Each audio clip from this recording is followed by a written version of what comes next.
오늘은 이제 중요한 단어들을 몇 개 정의를 내리겠습니다. 예수를 믿는 사람들을 성도라고도 하고 신자라고도 합니다. 그러니까 이때는 신자라는 말은 한문으로 믿을 신자를 붙였기 때문에 믿는 쪽을 주격으로 대접해서 할 때는 신자라고 하고, 제자라고 할 때는 가르침을 받은 자라는 개념으로 수동태적인 의미의 지위를 말하고 있습니다. 제가 여러분에게 읽게 한 책은 인격의 제자도인데, 한국 교회에서 제자훈련이라는 프로그램이 나온 것은 부흥시대에 나왔습니다. 1970년대에 왕성하게 이제 제자훈련과 또 하나의 운동이 성령운동이 같이 나와서, 한쪽에서는 성령 충만이라는 은사 집회고 한쪽에서는 제자훈련이라는 공부로 한국 교회가 두 개의 큰 프로그램으로 많은 열매를 맺게 됩니다. 그 제자훈련이라는 것은 어떤 차원에서 시작이 됐냐 하면, 미국이 이제 2차 대전을 통해서 최강국으로 올라섭니다. 최강국으로 올라서고 이제 여유로운, 경제적으로 여유로운 사회를 만들게 되자 자녀들이 교회를 안 나오는 결과가 생깁니다. 그래서 이 주일학교에 안 나온 애들을 어떻게 다시 잡아올 것이냐를 위해서 학생운동이 일어납니다. CCC가 그랬듯이 캠퍼스 크루세이드입니다. 그러니까 대학에 기독교 동아리를 넣어서 그 과친구들을 붙잡아 와서 하나님의 자녀로 훈련시키는 일을 해서 학생 전도 운동으로 CCC를 대표로 하고, 내비게이터, IVF 등등 여러 개의 학생 운동 조직이 들어옵니다. 그때 한국 교회는 가지고 있었던 역사가 순교의 역사밖에 없었습니다. 그 19세기 말과 20세기 초에 일어난 일제강점하에서의 그 목숨을 걸고 신앙을 지키다 죽은 분들을 이제 설교 시간에 성경 본문을 해석할 실력이 있는 분은 그때 없었습니다. 열심과 진심은 있지만 본문을 해석할 실력은 없고 참고서도 없었습니다.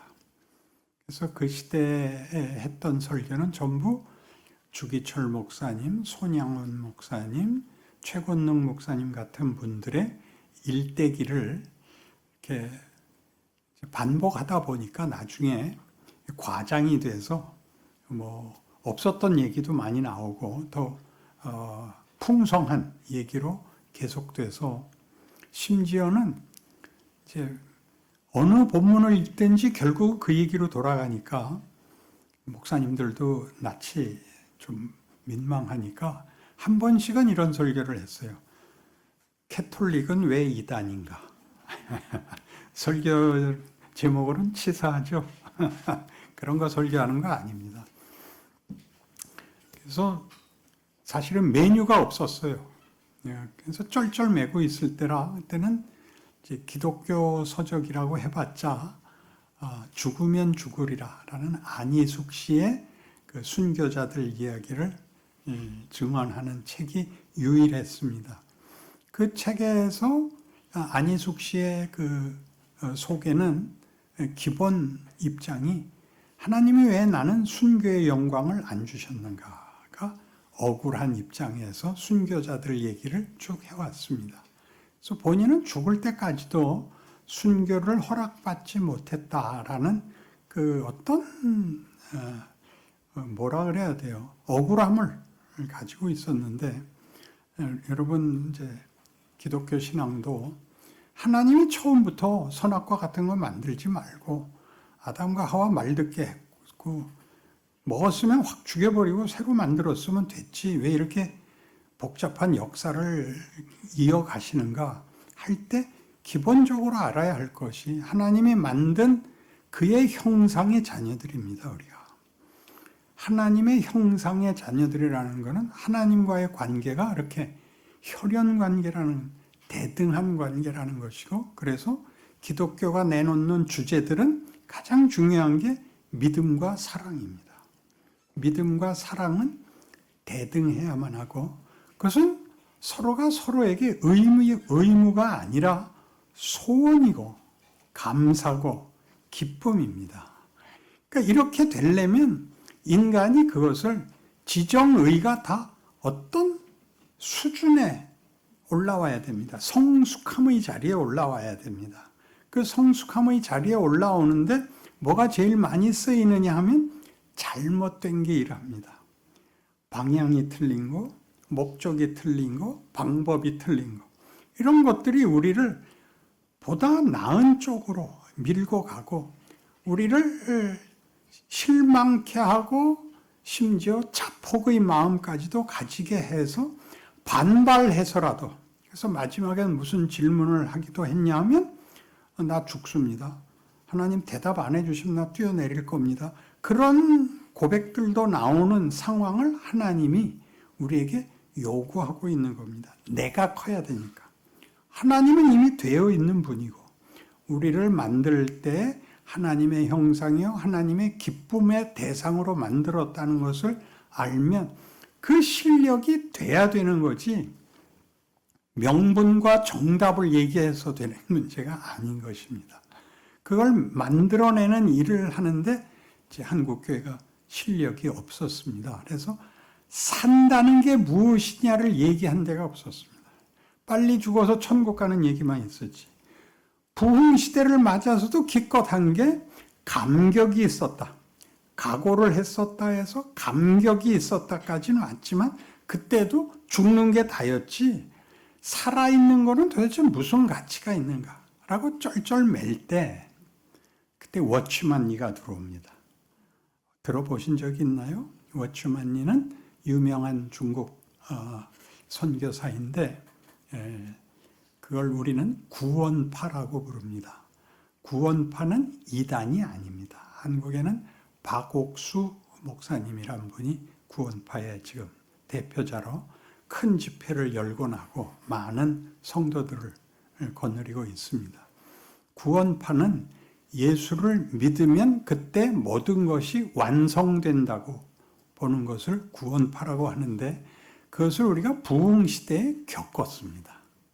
부흥시대에 성령의 은사를 받아서 방언을 하기도 하고 무슨 치유의 은사를 가져서 놀라기도 하고 또 제자 훈련을 받으면서도 감동이 있었고 그래서 내가 전하는 그 유명한 사형리라든가 10스텝으로 되어 있는 CCC의 성경 공부 교재 같은 것들은 다 전도용이지 기독교 전체를 설명한 책이 아닙니다. 전도용 책으로 전도를 받고 내가 또 가서 아이를 낳듯이 누구에게 전도가 열매를 맺는 것으로 신이 났던 시기를 이제 지나온 것입니다. 이제는 둘이 다 지났고 이제 그 다음은 뭔가를 해야 되는 때 이제 여러분이 저한테 걸린 겁니다. 여러분 교회에서 들은 설교나 또 뭐 유튜브를 찾아보거나 다른 방송을 들어도 한국 교회가 아직 본문을 얘기하는 분은 아주 적습니다. 그러니까 살아서 지금 겪는 게 뭐냐, 어디까지 가야 되냐라는 얘기를 해야 되는데 구원파식으로 얘기하자면 다 됐는데 뭘 더 걱정하냐거든요. 다 됐다는 건 이제 처음 자기가 예수를 믿은 것을 성령의 은혜로 그 항복을 받아냈을 때, 자기에게 항복이 있었을 때의 그 감격을 말하는데 그걸로 끝이 아니고 그게 점점 시간이 흐르면 흐를수록 희미해져 가고 이걸 누구를 전도해서 같은 감격의 데리고 와서 대리만족을 몇 번 한 다음에는 그것도 귀찮아져요. 그래서 구원파에서는 오래 있지 않습니다. 그 다음이 없기 때문에. 그래서 한국교회도 구원파 경우를 한동안 부작용으로 겪었습니다. 그들이 구원에 관하여 아주 신나게 전도를 하고 확인을 해주는 것은 감사한 일입니다. 그건 뭐 잘못이 아닌데, 다음은 뭐냐죠. 다음은 지금 얘기하는 것 같이 이제 우리가 신자가 됐다. 그럴 때는 가장 중요하게 예수를 주로 고백하는 신분과 지위를 갖게 됐다 하는 것을 신자라고 합니다. 성도라고 하죠. 예수를 믿어서 하나님과의 관계가 회복되었고 그의 자녀라는 신분을 가진다를 신자, 성도라고 합니다. 그러니까 그때 신자가 되면 이 고백과 관계가 형성이 되어서 본인에게 어떤 본문이 들어오게 되냐면요, 진리와 생명이 들어옵니다. 진리와 생명이 들어오는데 이거는 추상명사로 들어오는 게 아니라 진리와 생명이 인격 속에서 어떤 힘을 발휘하느냐까지는 아직 안 나옵니다. 그건 좀 더 가야 됩니다. 그래서 예수를 믿어서 천국 간다라는 표현은 가장 간단한 등식이고, 천국을 간다는 의미는 하나님의 가족으로서 고향으로 돌아간답니다. 아버지께 돌아가는데 그 아버지께로 돌아가는 이 동안이 뭐냐? 학교에서 공부를 하듯이, 학교에서 교육을 받듯이 인간 세상에서 하나님의 자녀란 어때야 되는가를 훈련받고 완성되어 부름을 받는다. 이게 이제 신자입니다. 그럼 우리가 지금 읽으라고 한 제자도, 인격적 제자 훈련, 이런 얘기들은 왜 하냐면, 제자는 아까 얘기한 것 같이 신자가 예수를 믿는 사람이라고 나를 중심으로 한 경험을, 고백을 얘기하는 거라면, 제자라고 할 때는 누구의 가르침을 받은 자이냐가 되는 거잖아요. 예수의 가르침을 받은 자입니다. 예수에게서 가르침을 받은 자. 여기에 중요성은 뭐냐면 내가 깨닫고 이해한 것이 아니라 위로부터 주어진 것을 받은 자. 수용자라는 의미가 돼서 은혜라는 단어가 광범위하게 쓰이고 또 감동이라는 단어도 깊이 쓰이는 때입니다. 그런데 제자도가 되면 어떻게 되는 거냐? 제자가 이 교육을 받은 은혜를 입은 존재와 신분을 얘기하고 있다면 제자도라 그럴 때는 책임을 묻고 있는 겁니다. 제자된 책임은 어떻게 져야 되느냐라고 하는 말을 이렇게 이름을 붙여서 제자도, 그래서 제자 훈련 같은 말이 나온 거죠. 제자도란 참으로 놀랍게도 하나님이 그의 백성을 하나님의 자녀로 부르고 확인을 시키면 세상 속에서 자신이 우리를 구하기 위하여 오신 것 같은 성육신과 우리를 항복시키기 위하여 우리들 처지에 들어가는 십자가를 지고 그 오심과 십자가를 지는 이 모든 것이 성육신과 임마누엘이라는 역할을 이어야 된다. 그렇게 얘기합니다. 강의하는 나도 어렵습니다. 예수 믿는 일에 가장 신비로운 것이 이겁니다.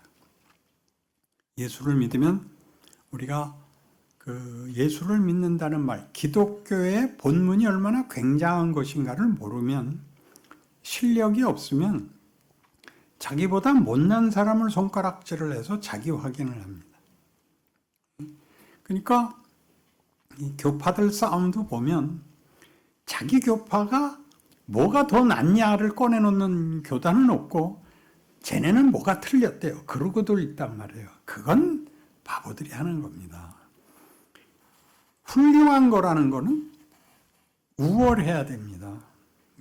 어떤 면에서 우월해야 되느냐? 사랑과 믿음이라는 것을 본문으로 가지고 한 존재의 정체가 되려면 명예와 영광이라는 걸 모르면 올 수가 없습니다. 사랑과 믿음은 그거는 경쟁으로 싸움으로 획득할 수 있는 게 아니라 본인이 명예와 영광의 자리에 가지 않고는 할 수가 없는 겁니다. 그렇죠? 기독교는 명예와 영광을 가르치는 겁니다.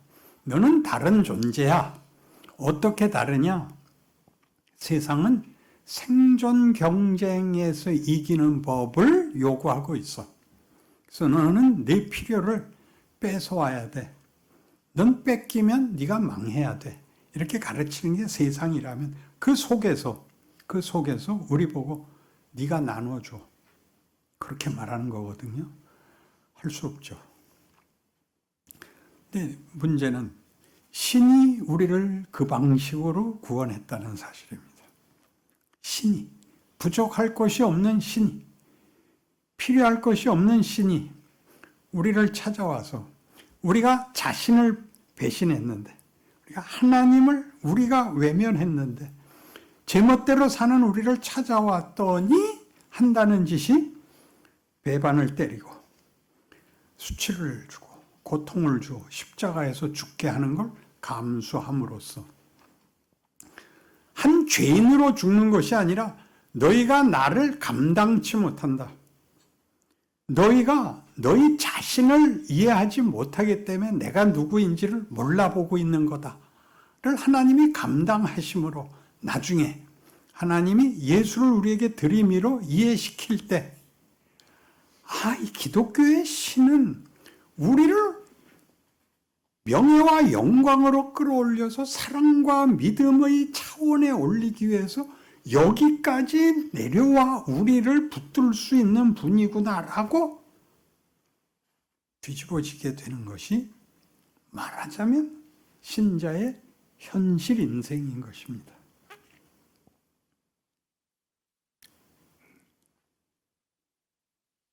실감이 안 나죠? 이걸 자꾸 들어야 돼요. 영어는 어떻게 배운다? 미국에 이민 가서 코리아타운에 살면 영어 못합니다. 직장을 나가야 돼요. 미국 사람들 직장에. 그래서 우리가 무엇을 잊느냐 하면 예수를 믿으면, 여러분이 예수를 만났죠? 그러면 여러분에게 뭐가 주어지느냐 하면 책임이 성육신을 이어라. 성육신이란 하나님이 인간의 자리에 찾아오는 겁니다. 그러니까 여러분을 어디에 넣어놓죠? 하나님 모르는 속에다 여러분을 넣는다고요. 믿는 사람끼리 교회에서 만나면 얼마나 좋아요. 근데 자꾸 헤어져야 되죠. 성육신이에요.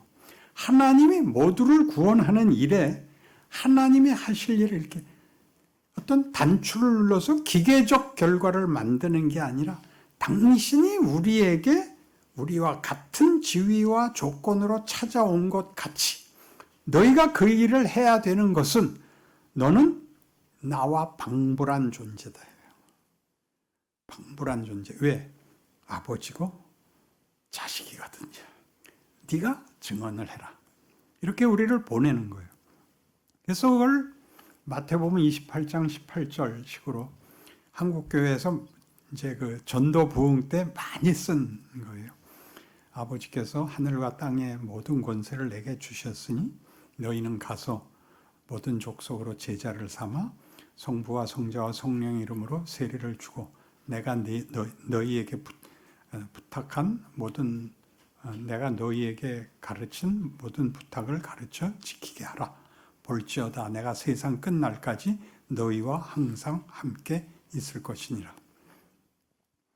신이 인간으로 오셔서 우리 처지에서 우리를 설득하듯이 우리를 거기에 보냈고, 그래서 예수가 오신 것이 뭐냐면 임마누엘이라는 것은 신이 우리 중에 있다. 그때 우리 중에 있다라고 얘기할 때는 우리 가운데 있다는 장소적 개념이 아니라 우리와 자신을 묶었다는 의미의 우리 중에 있다입니다.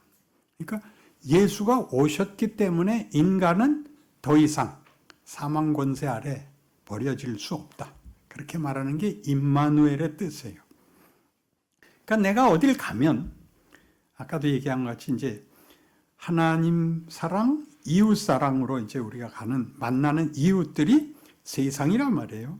그들은 안 믿는 사람인데 거기에 내가 뭐로 가느냐 하면 성육신한 예수의 자리로, 그리고 내가 가 있으므로 거기가 내 이웃들이 나 때문에 임마누엘이 되는 거야. 내가 임마누엘이 되는 게 중요한 게 아니라 내가 예수께서 세상 끝날까지 나와 함께 하겠다라는 그대로 내가 감으로써 나와 같이 묶인 자들은 그렇게 묶이게 되는 식으로 신자의 현실이 하나님의 일하심의 복사판이 되는 거예요. 기적을 일으켜서가 아니라 예수가 그러셨듯이 같은 조건 속에서 살아야 돼요.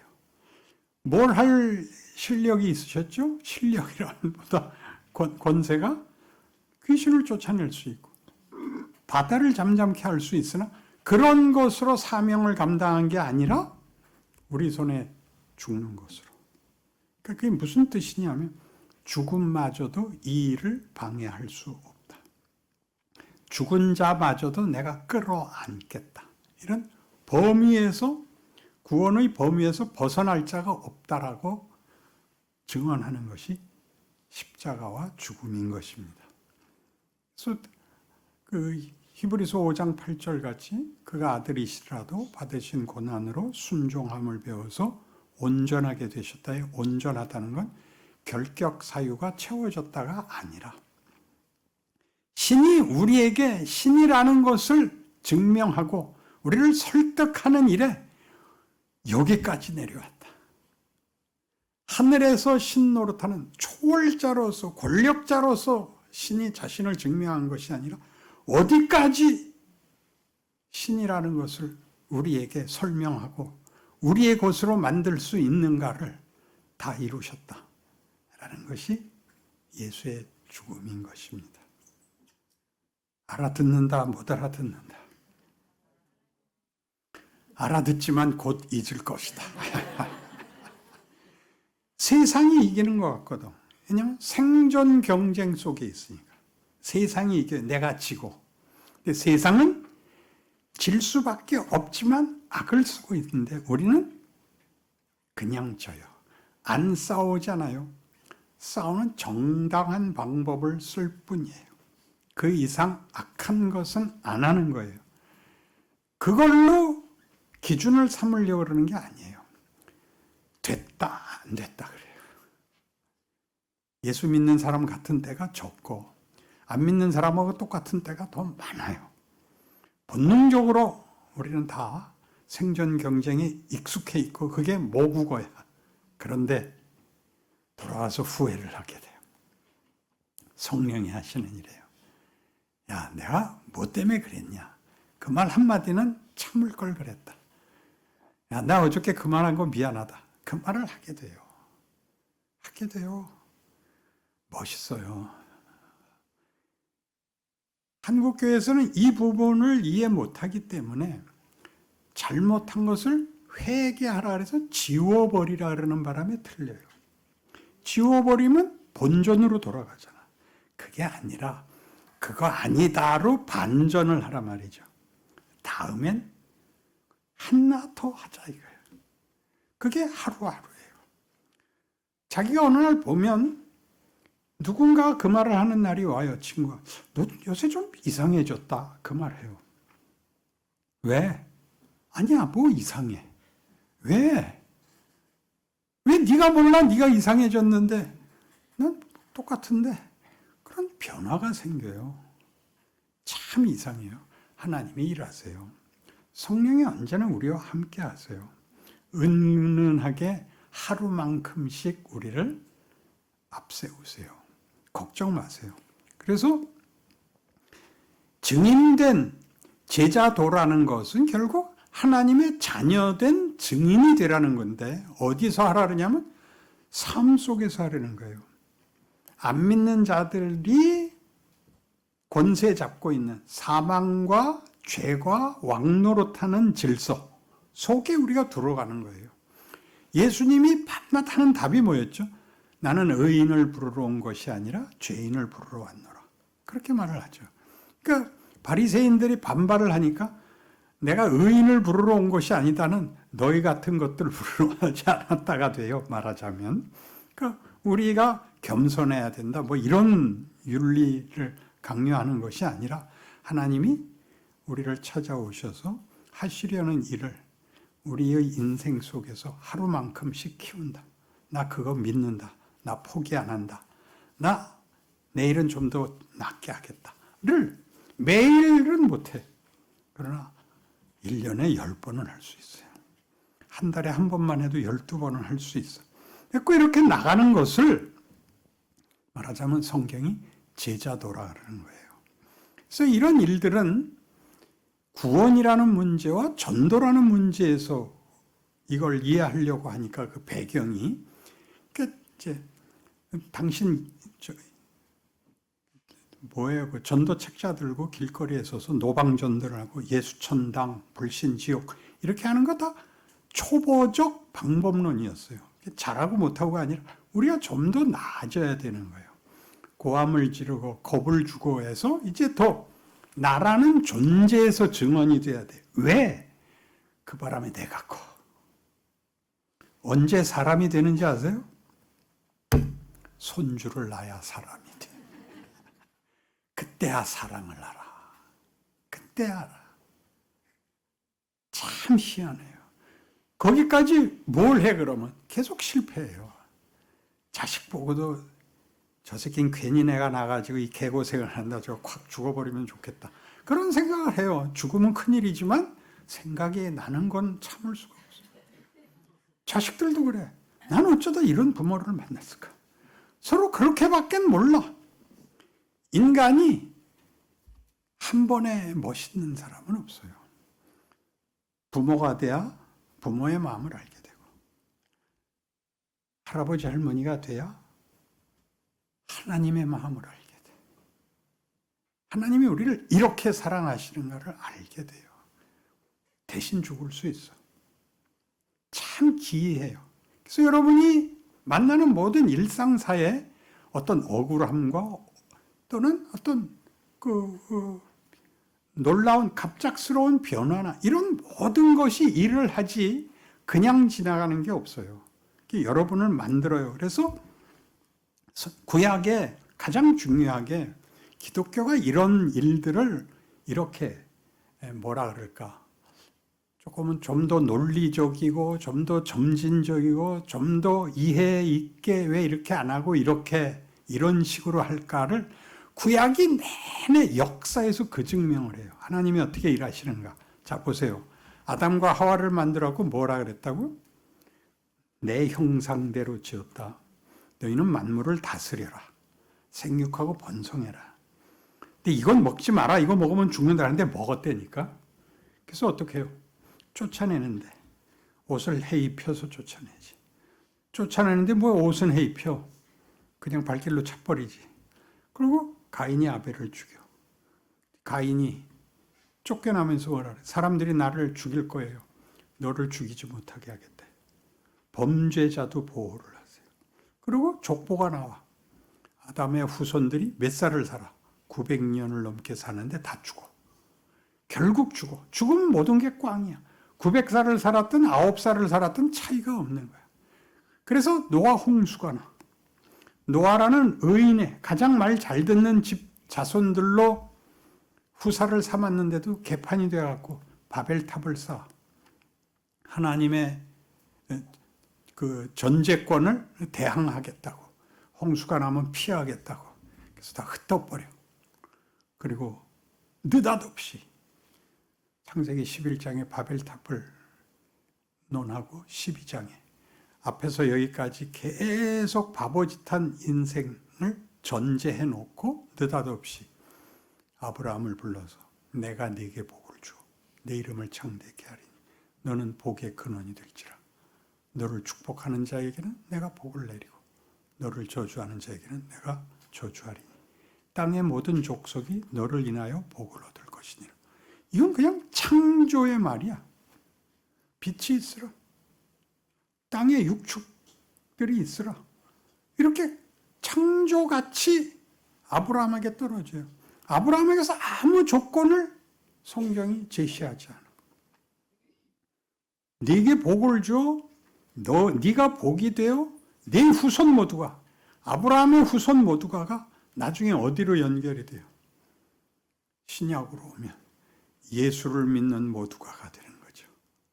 그렇게 하나님이 모두를 이렇게 인간을 지어서 목적한 하나님과 사랑과 믿음의 대상이 되고 사랑과 믿음을 나누는 명예와 영광의 자리에 가겠다 하는 하나님의 뜻을 단연코 타협하거나 포기하거나 잊지 않으신다. 성경이 하고 싶은 얘기인 거예요. 그러니까 그 옛날에 아브라함과 이삭과 야곱의 하나님이라는 하나님이 지금 그런 사람을 보내주면 더 좋겠는데 지금은 그 후에 많은 역사가 있고 여기까지 온 거예요. 심지어 친아들 예수까지 오시고 부활도 있고 우리가 있는 거예요. 그러니 이런 하나님의 일하심의 역사가 다른 모든 종교에는 그 우상들의 약점은 신이 자기 설명을 못해. 신이 자기 설명을 못하는데 기독교만 자기 설명을 하는 거야. 신이.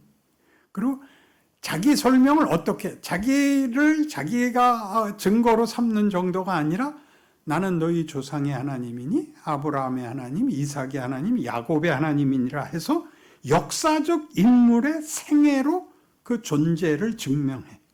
그리고 기어코는 아들 예수를 보내서 나는 예수를 보낸 하나님.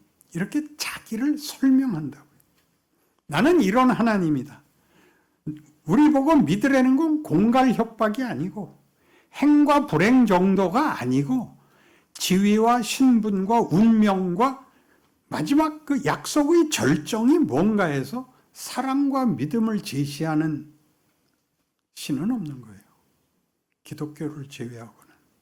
사랑과 믿음이라는 것은 여러분들도 아시다시피 그건 아무리 주어도 아깝지 않고 그건 아무리 돌아서도 밉지 않아. 우리가 아는 최고의 단어야. 근데 우린 세상에서 그걸 제대로 지킬 수 없으니까 우리는 사랑도 배신하고 믿음도 배신하지. 그래서 뽕짝 가사에 제일 많은 주제가 뭐예요? 애인의 배신이야. 잊질 못해. 그걸 잊질 못해. 그게 뽕짝 가사야. 전부 그거야. 사랑에 성공을 하면 노래에 가치가 없어. 있을 수 없기 때문에. 하나님은 이걸 하시는 거예요. 이걸 하시는데 우리로 하여금 하나님의 마음을 이해케 하기 위해서 우리가 현실 속에서 그 실패를, 그 배신을, 그리고 자기의 실력 없음을 우리가 겪는 거야. 네가 해봐. 네가 해봐 그러는 거예요. 네가 크라고. 내 품속에서 안전하게 있으라가 아니라 네가 내 상대가 돼서 나랑 같이 이중창을 하자 그러는 거예요. 굉장하죠? 그래서 아브라함이 복이 돼. 이삭은 뭐예요?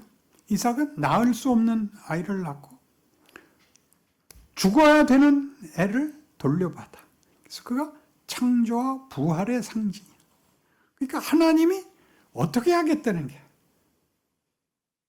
하나님이 인류를 어떻게 하겠다는 게, 창조했으므로 죽었어도 망했어도 뒤집겠다는 거예요. 그게 하나님이에요. 뒤집겠다는 거예요. 그럼 여러분이 꼭 나오는 반문이 있어. 그럼 뭐 때문에 열심히 예수 믿어요? 복을 주고 명예를 주겠다 그러더니 그럼 개판으로 살겠네. 창피하지도 않아? 그런 생각 나는 게 인간은 금방 그 생각이 나. 나도 포함한 거야. 나는 잘 지울 뿐이야. 우리는 금방 그 생각이 나. 왜? 이 현실 속에 있기 때문에. 우리는 영원한 믿음과 사랑을 여기서는 기대할 수 없어. 나도 할 수 없고. 그러나 우리는 그 약속 속에 있는 사람이야. 우리가 다 할 수 없어. 그러나 받고는 있어. 그래서 그 절반은 해야 돼. 그 절반은. 그래서 야곱에 이르면 이 말이 그렇게 오늘 확인해야 되는 창세기 28장.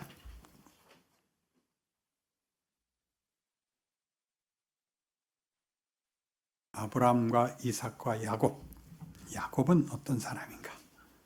창세기 28장 10절부터 제가 볼게요. 야곱이 브엘세바에서 떠나 하란으로 향하여 가더니 한 곳에 이르러는 해가 진지라.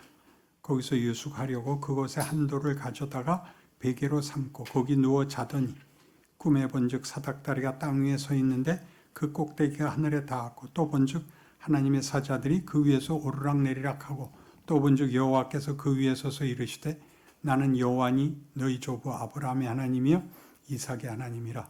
네가 누워있는 땅을 내가 너와 네 자손에게 주리니 네 자손이 땅에 티끌같이 되어 네가 서쪽과 동쪽과 북쪽과 남쪽으로 퍼져나갈지며 땅의 모든 족속이 너와 네 자손으로 말미암아 복을 받으리라. 내가 너와 함께 있어 네가 어디로 가든지 너를 지키며 너를 이끌어 이 땅으로 돌아오게 할지라. 내가 네게 허락한 것을 다 이루기까지 너를 떠나지 아니하리라 하시니라. 야곱이 받은 축복에서 가장 놀라운 것은 여호와께서 늘 함께 하시겠대. 함께. 굉장한 약속입니다. 어떻게 하나 두고 보자가 아니에요. 심사위원이 아니고 함께, 함께, 어디든 함께, 함께. 모든 약속한 것을 다 이루기까지 함께. 그래서 함께해서 다 이루면 다시 함께로 오는 거죠. 그것이 이렇게 야곱에게서 이렇게 거듭거듭 강조되는 것을 그 야곱 대신에 여러분의 이름을 쓰셔도 돼요. 거기다가. 그래서 우리는 이 예수를 믿는다는 이 기독교 신앙이라는 것이 지금 우리가 알고 있는 세상이 전부가 아니고 이것은 실패한 인류를 보여주고 있는 것이고 여기에서 우리를 만들고 있는 훈련소이기도 한 곳. 그러니까 여기에는 답이 없지만 여기에서 우리는 하나님 없으면 인간이 짐승이 된다는 것을 보고서 우리를 고치고 또는 하나님의 기이한 간섭으로서 더 나아가는 일들을 여기서 배워나가는 훈련장으로서 이 자리에 있게 됩니다. 그래서 에베소서 1장 7절 이하를 봅시다.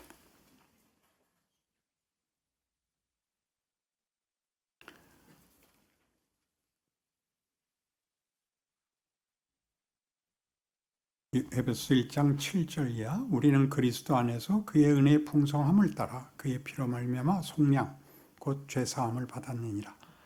이는 그가 모든 지혜와 총명을 우리에게 넘치게 하사 그 뜻의 비밀을 우리에게 알리신 것이요 그의 기뻐하심을 따라 그리스도 안에서 때가 찬 경륜을 위하여 예정하신 것이니 하늘에 있는 것이나 땅에 있는 것이 다 그리스도 안에서 통일되게 하려 하심이라. 모든 일을 그의 뜻의 결정대로 일하시는 이의 계획을 따라 우리가 예정을 입어 그 안에서 기업이 되었으니 이는 우리가 그리스도 안에서 전부터 바라던 그의 영광의 찬송이 되게 하려 하심이라. 그 안에서 너희도 진리의 말씀 곧 너희의 구원의 복음을 듣고 그 안에서 또한 믿어 약속의 성령으로 인치심을 받았으니 이는 우리 기업의 보증이 되사 그 얻으신 것을 속량하시고 그의 영광을 찬송하게 하려 하심이라. 대단한 단어들이죠. 영광, 그리고 1장 끝에 가면 또 나오겠습니다만 충만, 풍성, 부요함 이런 단어들이 성경엔 가득합니다. 그래서 이런 일들을 같은 에베소서 4장 17절에 가면 이렇게 얘기해요. 4장 17절 그러므로 내가 이것을 말하며 주 안에서 증언하노니 이제부터 너희는 이방인이 그 마음에 허망한 것으로 행함같이 행하지 말라. 여기서 허망하다는 것은 방향이 없다예요. 방향이 없다. 어디 감을 잡을 수가 없다는 뜻입니다. 그들의 총명이 어두워지고 그들 가운데 있는 무지함과 그들의 마음이 굳어짐으로 말미암아 하나님의 생명에서 떠나 있도다. 그들이 감각 없는 자가 되어 자신을 방탕에 방임하여 모든 더러운 것을 욕심으로 행하되 오직 너희는 그리스도를 그같이 배우지 아니하였느니라. 진리가 예수 안에 있는 것 같이 너희가 참으로 그에게서 듣고 또한 그 안에서 가르침을 받았을진데 너희는 유혹의 욕심을 따라 썩어져가는 구습을 따르는 옛사람을 벗어버리고 오직 너희의 심령이 새롭게 되어 하나님을 따라 의와 진리의 거룩함으로 지으심을 받은 새 사람을 입으라. 이렇게 되는 겁니다. 인간의 변화, 인간이라는 존재의 다름, 그 인격과 성품의 새 사람, 완벽을 향하여 가는 것이지 이 세상에서 완벽해지지는 않습니다. 그러나 방향이 있고 노력해야 되고 이 세상에서 그 명예를 누릴 수가 있고 많은 사람들에게 증거가 될 수 있다는 사실을 놓치지 않으셔야 됩니다. 그래서 예수를 믿었으면 여러분은 포기될 수 없습니다. 기억하십시오. 그 모든 실패를 교훈으로 삼으십시오. 그래서 여러분이 잘못한 것에 너무 묶여 있지 마시고 포기하지 마시고 내일이 있다. 하나님이 우리를 세상에 살려두는 것은 나를 기르는 것이요. 나로 말미암아 나를 보는 사람들을 도전하는 것이니 내가 하루를 책임 있게 살겠다. 이런 생각들을 되뇌으시는 하루하루가 되기를 바랍니다.